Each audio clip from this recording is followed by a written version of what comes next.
Hi everyone, this is Aruna, Assistant Professor, Department of Information Technology, SNS College of Technology. In my lecture series today, we're going to see about the multiplication of two positive numbers, only unsigned number.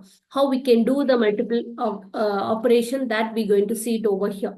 So here we are having four different types of a register we're going to use. One is a multiplicand, another one is a multiplier, and also we are having a final product that can be used to store it in my separate register. And also here we're going to calculate the partial product of my each stages. So, and also we are going to perform the shifting operation. So through that, finally, we're going to add all our partial product, then only we can able to get the final product. For example, if you are taking the number 13 and 11, 13 is my multiplicand, 11 is my multiplier. If I do an multiplication operation, 1 into 1 is 1, 0 into 1 is 0, 0 into 0 is 0, 0 into 1 is 0, 1 into 0 is 0, 1 into 1 is 1. So in this case, if I put over here 1 into 1, 1. So 1, anything the number, that is anything. If it is a 0, is anything into 0, 0. So similar how we have to do an addition. Finally, we have to add all our partial product. We can able to get a final product of my values.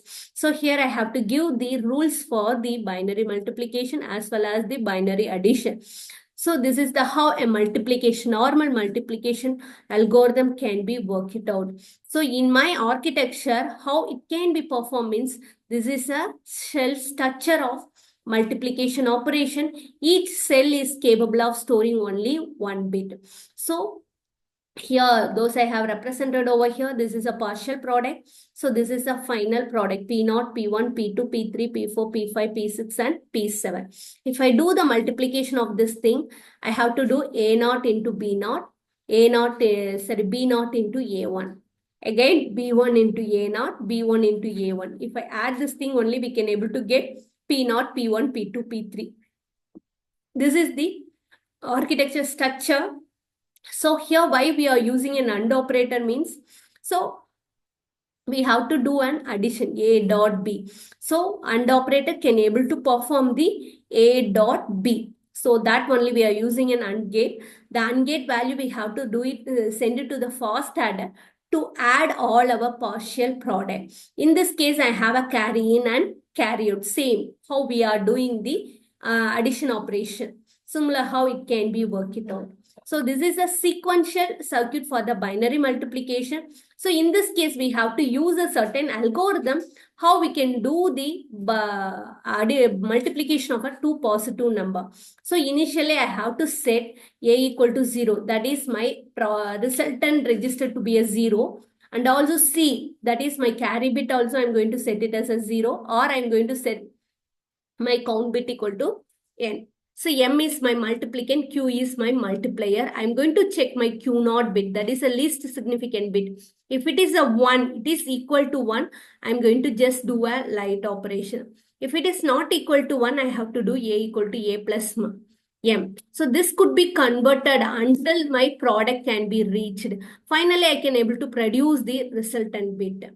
So I have to show you one example. Here I have to do 13 into 11. 11 is my multiplier, 13 is my multiplicand. So multiplier value 1011. Initially I have to set it, this thing as a 0, carry bit also 0.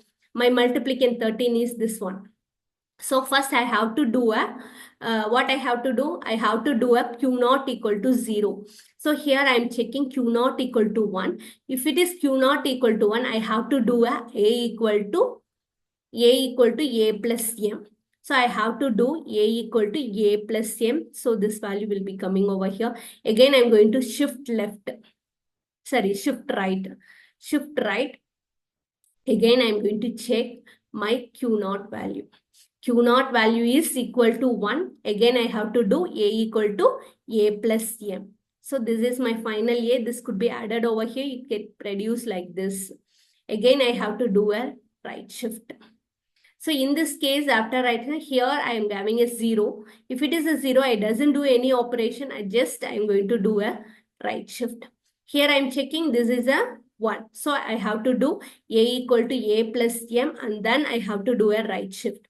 So this particular thing is the final product of this thing. So until what this particular iteration or a cycle it can be executed means that is depends upon my number of bits.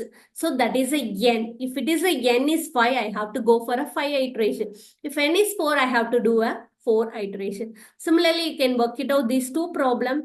You can able to easily understand this concept. Thank you for watching my video.